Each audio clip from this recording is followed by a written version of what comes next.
당신은 혹시 내가 사람 보는 눈 하나는 정확하지. 내 경험상 저 사람이 나쁜 사람일 리 없어. 좋은 게 좋은 거야. 라는 생각으로 가볍게 사람들을 만나고 계시오. 그것도 아니면 처음 만났을 땐 참 좋았는데 만나면 만날수록 불편하고 꺼림칙한 사람과 억지로 인연을 맺고 계시오. 나도 한때는 저런 뻔한 거짓말에 속는 사람들이 이해가 되질 않았지. 하지만 이걸 몰라 지금은 재산도 가족도 전부 다 잃었다오. 그러니 내겐 그런 일이 없을 거라 장담하지 말고 이것들을 한번 들어보길 바라오.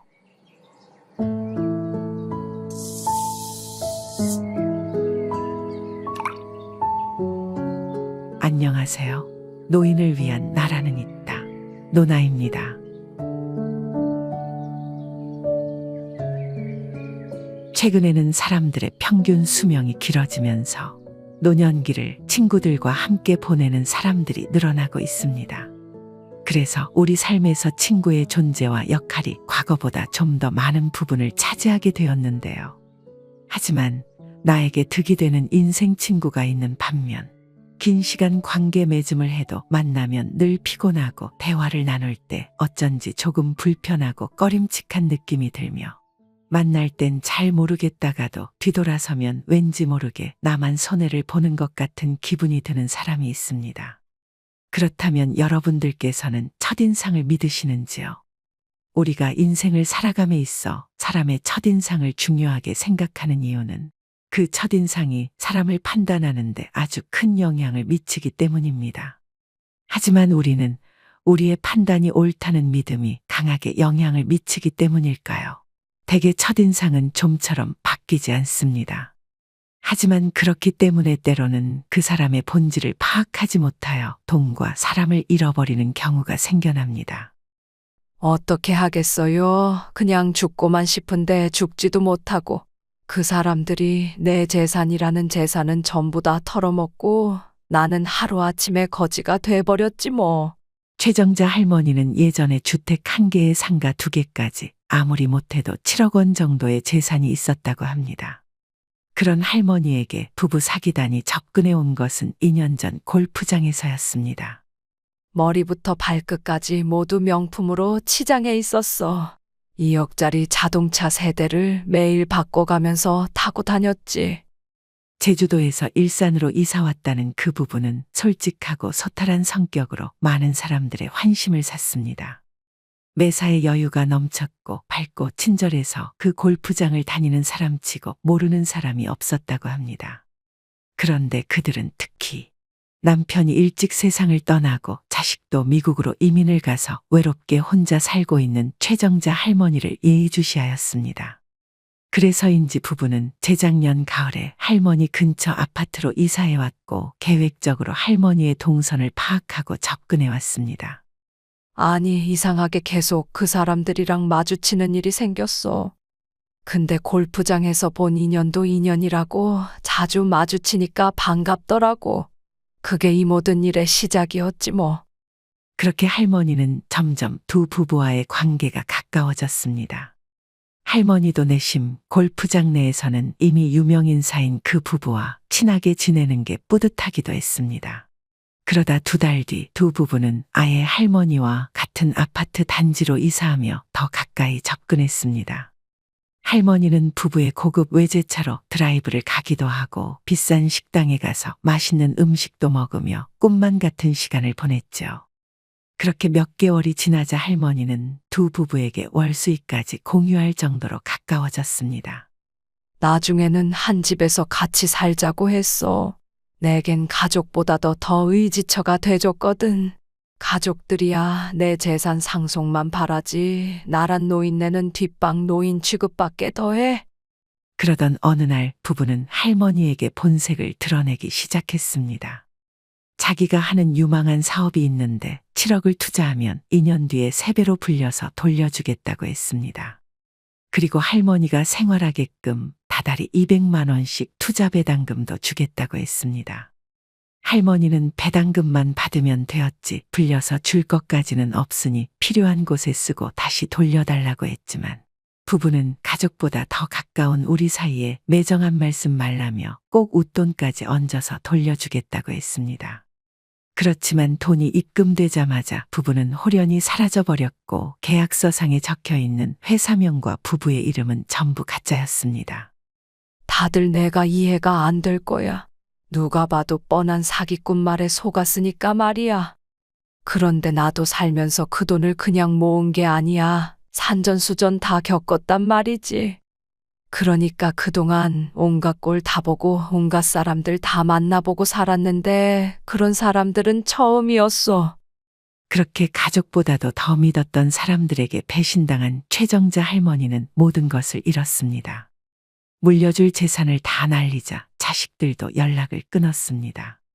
할머니는 오늘도 하루 연명할 돈을 벌기 위해 길거리에서 껌파리를 하고 계십니다. 우리가 과거에는 우정의 범위가 공간적으로나 감정적으로나 좁을 수밖에 없었습니다. 그래서 우리와 가까운 사람은 피를 나눈 형제 자매나 친척이거나 가까이 사는 동네 친구 정도가 전부였습니다. 그렇게 우리 주위에는 한 지역에서 평생을 보내는 사람들이 다수였으니 낯선 이들과 내 친구들을 가르는 기준도 확실했습니다. 그러나 요즘은 가족과 멀리 떨어져 지내거나 예전처럼 정서적으로 부모와 형제에게 의존하지 않게 되면서 친구에게 가족 이상으로 유대를 느끼는 경우도 많아졌습니다. 그렇기 때문에 우리는 많은 타인에게 노출되어 있는 삶을 살게 되었고, 때로는 우리에게 좋지 않은 영향을 끼치거나 심하면 독이 되는 사람과 가깝게 지내며 피해를 보기도 합니다. 그렇다면 혹시나 여러분들께서는 여러분들 주위에 주로 어떤 사람들을 가까이 두고 계신지요? 좋은 사람들과 원만하고 건전한 관계를 맺고 계신지요? 아니면 사람에게 지쳐서 모든 인연을 끊고 조용히 홀로 지내고 계시는지요? 그것도 아니라면 말로 설명하긴 어렵지만 왠지 모를 쎄함을 느끼면서도 내가 아쉬워서 또는 끊어내고 싶어도 그럴 수 없어서 마지못해 관계를 맺고 있는 사람들이 있으신지요? 물론 좋은 사람들과 건전한 관계를 맺고 계시면 다행이지만 차라리 모든 인연을 끊고 혼자 계시다면 그것 또한 다행이지만 피하고 싶어도 그럴 수 없는 부정적인 인연 때문에 고생하고 계신다면 하루속히 그런 관계를 정리해야 할 것입니다. 왜냐하면 우리는 우리의 삶에 독이 되는 사람들과 오랜 시간 함께 한다면 절대로 성공할 수도 행복할 수도 없기 때문입니다. 또한 우리가 누릴 수 있었던 황금 같은 기회나 자유와 행복 그리고 기쁨과 희망을 전부 놓쳐버리게 될 것입니다. 하지만 문제는 그런 인연들은 우리의 삶을 드러내지 않은 채로 교묘하게 망치기 때문에 알아차리기도 정리하기도 무척 힘이 든다는 것입니다. 실제로 범죄자들의 사연을 다루는 TV 프로그램에서 흔히 들을 수 있는 증언은 그 사람이 그런 짓을 저지를 줄 몰랐다라는 것이라고 합니다.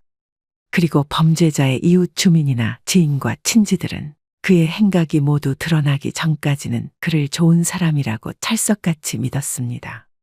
심지어는 조금만 관심을 기울여도 알 수 있었던 수상한 면모도 전혀 알아채지 못했다고 하죠.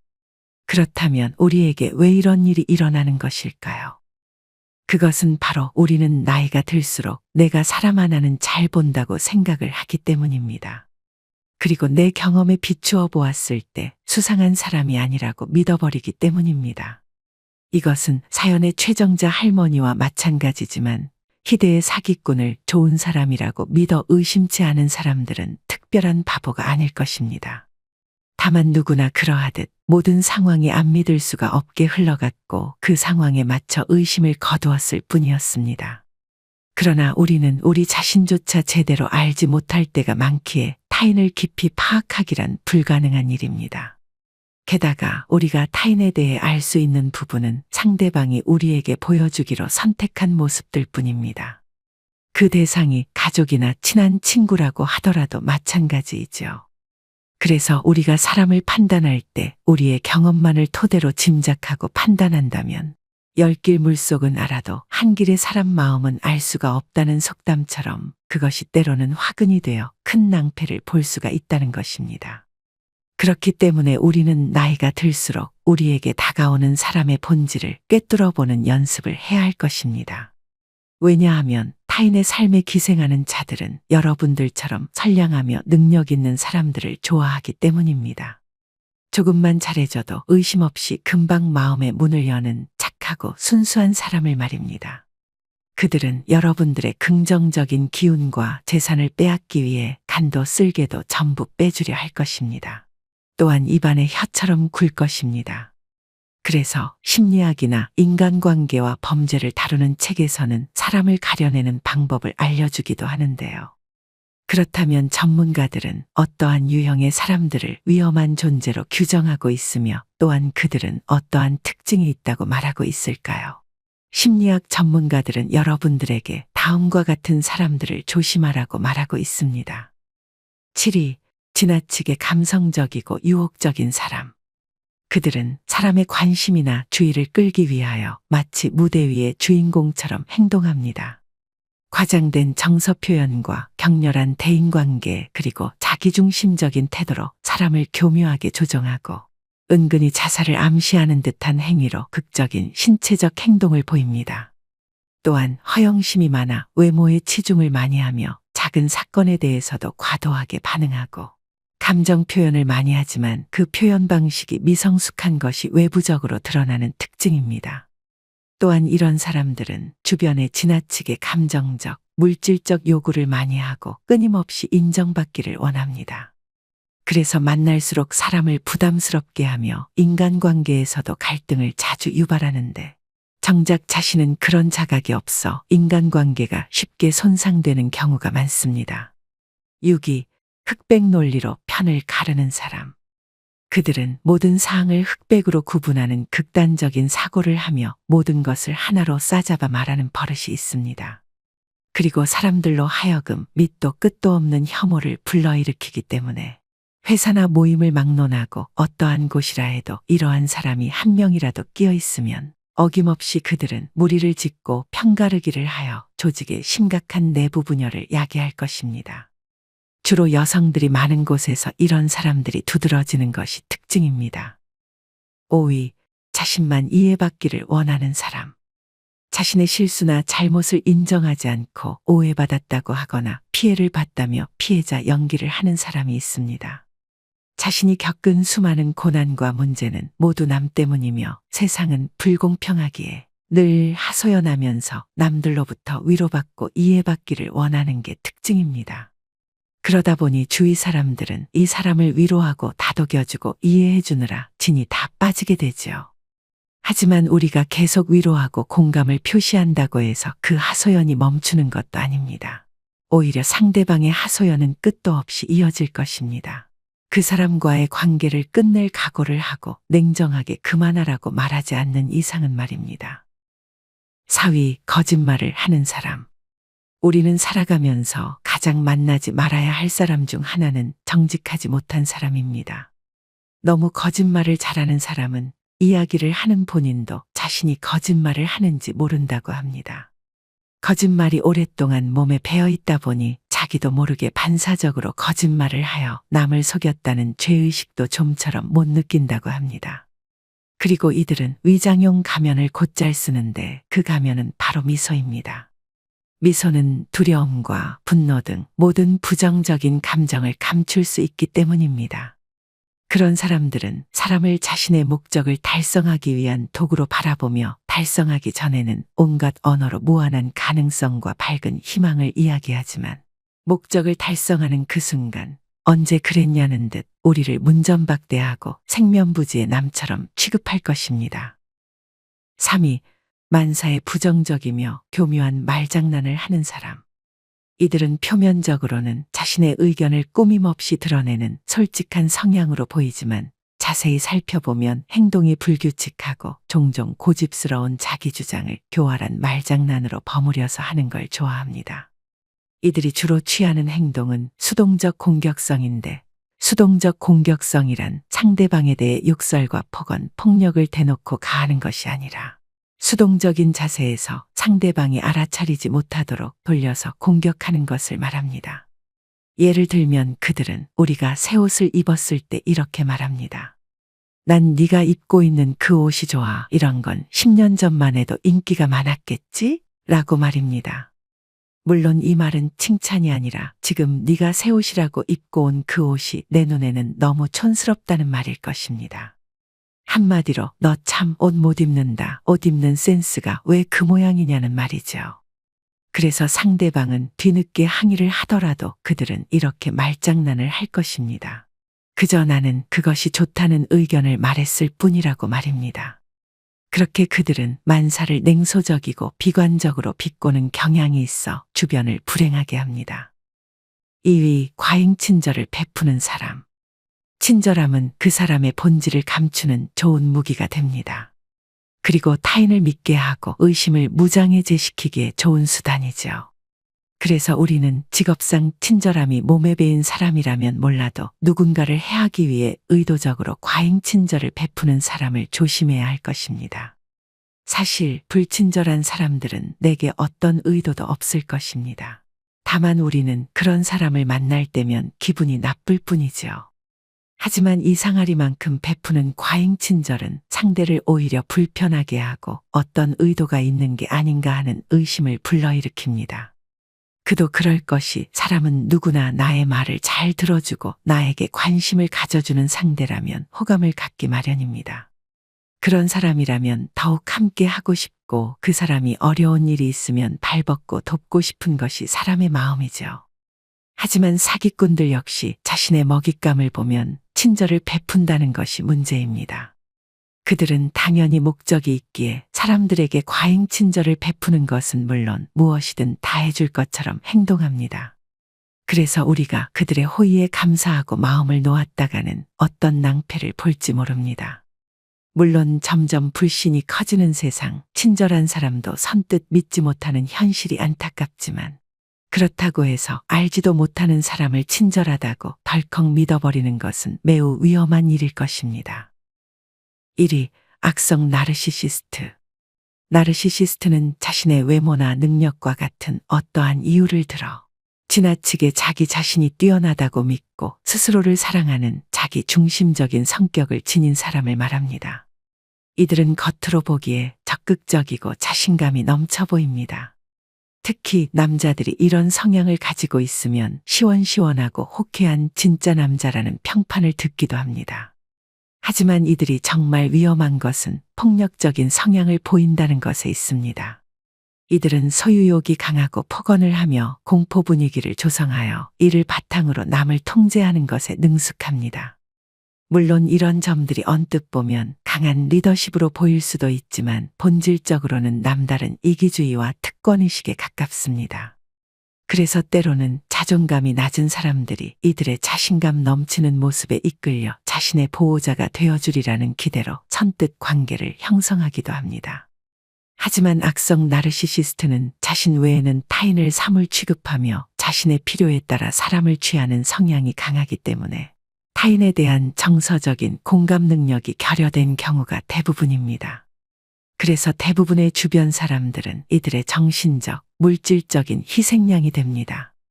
이들은 세상에서 자기가 최고라는 착각에 빠져 다른 사람들이 늘 자신을 칭찬하고 감탄해야 마땅하다고 여길 것입니다.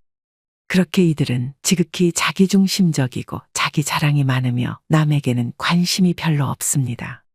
그래서 누군가가 그런 자신을 비판하면 치밀어 오르는 부하를 참지 못하고 불같이 화를 낼 것입니다. 이 세상 모든 사람들과 모든 일들이 자기 자신을 중심으로 돌아야 하니까요. 그리고 항상 자신이 대화의 중심이어야 하고 대화도 자신이 이끌어야 직성이 풀립니다. 남의 말은 들으려 하지도 않고 중간에 말의 허리를 끊고 자기 말만 하거나 아니면 반대로 겸손하고 진중하게 남의 이야기를 듣는 척하면서 속으로는 나는 너의 의도를 이미 다 알고 있다고, 너는 나의 손바닥 안에 있다고 믿기도 합니다. 그래서 반박하려 하면 역시 반박할 줄 알았다는 식으로 말할 것입니다. 물었으면 대답을 하는 것이 당연한 것인데 그들은 이럴 때조차 자기는 이것을 예측한 대단한 사람이라는 착각을 하는 것이지요. 그리고 떠오르는 대로 하고 싶은 얘기를 다 쏟아내고 그 말이 마치 세상에 단 하나뿐인 진리처럼 남들에게 강요하기도 하는데 만약 어떤 사람이 그 얘기로 말미암아 피해를 본다고 해도 그들은 자기 책임은 인정하지 않고 교묘하게 말을 바꾸어 남 탓으로 돌립니다. 그리고 그들의 마지막 특이점은 남들이 자기를 피하는 걸 자기만 모른다는 것입니다. 이 사람들은 자신의 본질을 철저히 잘 감추었다고 믿습니다. 하지만 사람들은 반복되는 만남을 통해 무언가 이상함을 감지하고 경계하거나 피하기 마련입니다. 아니면 그러지 않기를 바라면서 한동안 지켜봐줄 뿐입니다. 하지만 이들은 자기애가 너무 강하다 보니 그 속에 빠져서 정체가 이미 탄로났다는 사실을 모릅니다. 그리고 만약 눈치챈다고 하더라도 자기 합리화를 통해 다시 스스로를 착각에 빠뜨립니다. 그리고 그 속에서 스스로를 속이며 살아갑니다. 그렇게 여기까지 우리가 피해야 할 사람들에 대해 알아보았는데요. 그렇다면 우리는 이러한 사람이 우리 앞에 나타났거나 아니면 실수로 인연이 벌써 엮였을 때 어떻게 하면 최대한 피해 없이 인연을 잘 정리할 수 있을까요? 어떻게 하면 우리의 인생에 독이 되는 인간관계를 잘 정리할 수 있을까요? 첫 번째, 미움받을 용기를 가져보세요. 우리는 어려서 모든 사람들에게 귀감이 되는 좋은 사람이 되라는 교육을 받았습니다. 이를 다른 말로 하면 우리는 모두에게 사랑받아야 한다고 주입하는 것이죠. 하지만 우리는 실제 인간관계에서 살아남기 위해 좀 더 실용적이고 의연한 태도가 필요합니다. 내가 스스로 떳떳하고 상대에게 피해를 주지 않았는데도 누군가 나를 비난하거나 이용하려 하거나 지배하려 한다면 그에게 미움받더라도 두려워 말고 의연하게 대처하는 것입니다. 이때 가장 효과적인 대처 방법은 바로 무시하는 것입니다. 마음속으로는 내가 너무 인정머리 없는 차가운 사람 같고 그래서 누군가 그런 나를 비난할 것이 두렵고 억울한 마음이 드시겠지만 그래도 겉으로는 무시하는 태도를 유지해 보세요. 이 세상 그 어떤 사람도 모두에게 사랑받는 사람은 존재하지 않습니다. 그리고 이것이 가장 효과적이고 빠른 손절의 시작이 되어줄 것입니다. 두 번째, 손절은 나쁜 것이라는 생각을 버리세요. 내 몸을 망치는 음식이나 습관을 없애는 것은 나쁜 행동이 아니라 보다 건강한 신체 상태를 유지하기 위한 바람직한 행동입니다. 마찬가지로 내 마음을 망치는 생각이나 원칙을 없애는 것은 나쁜 행동이 아니라 보다 건강한 심리적 상태와 행복한 나 자신을 만들어가기 위한 노력일 테죠.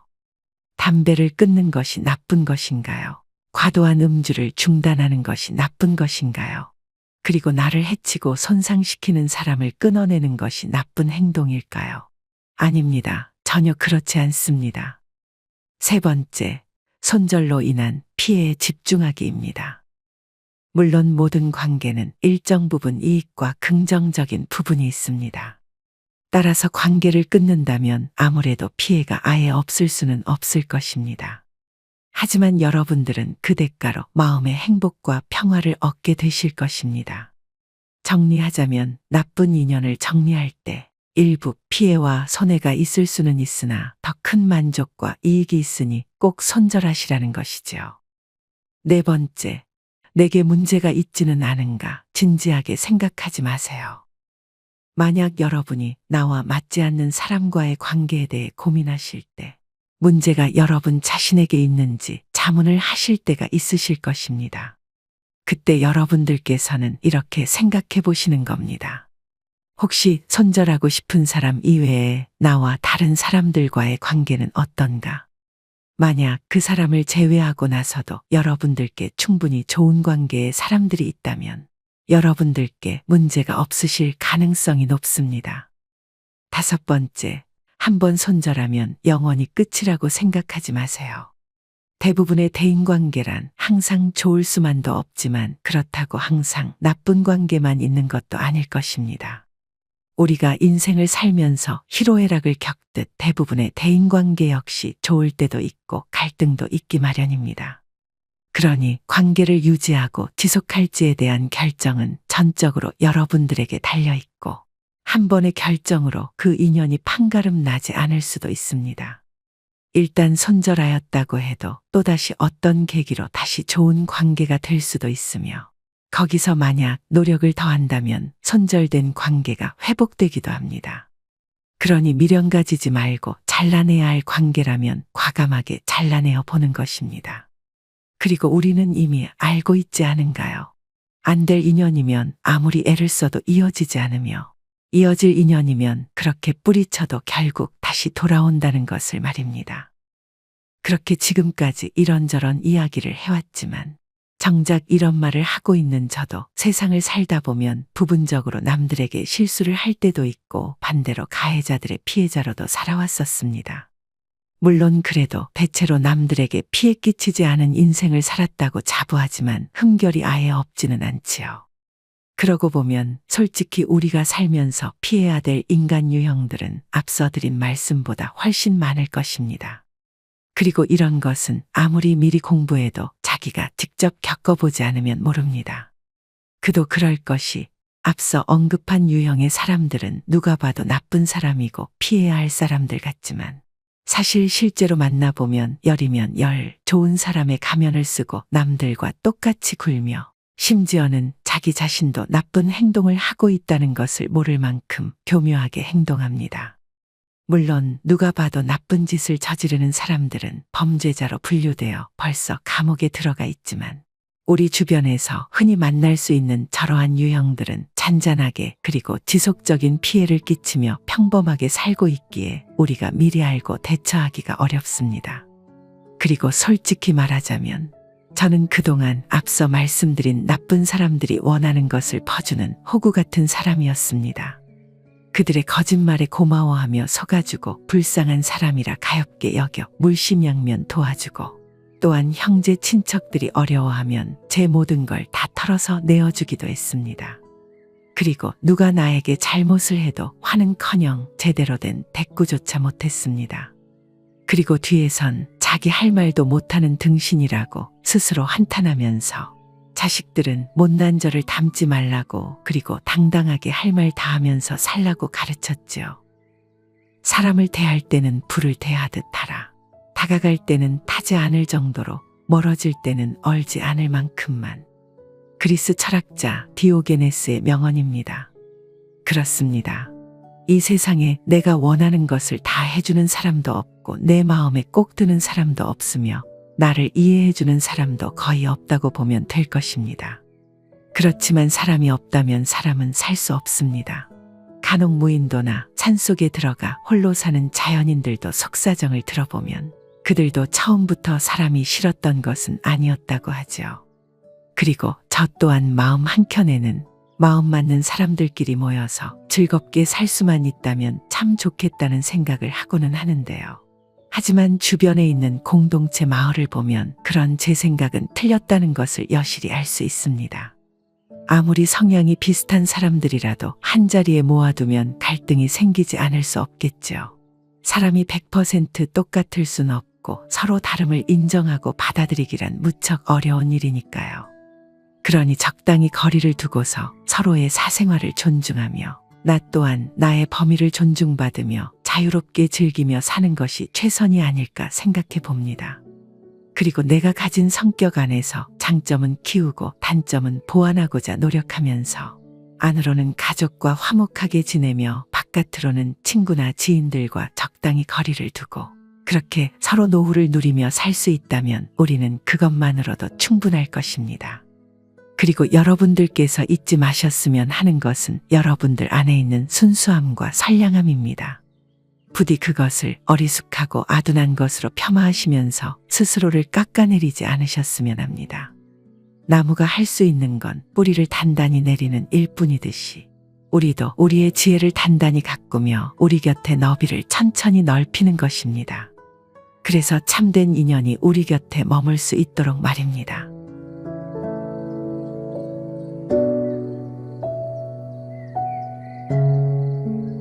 그럼 여기까지 노인을 위한 나라는 있다. 노나였습니다. 시청해 주셔서 감사합니다.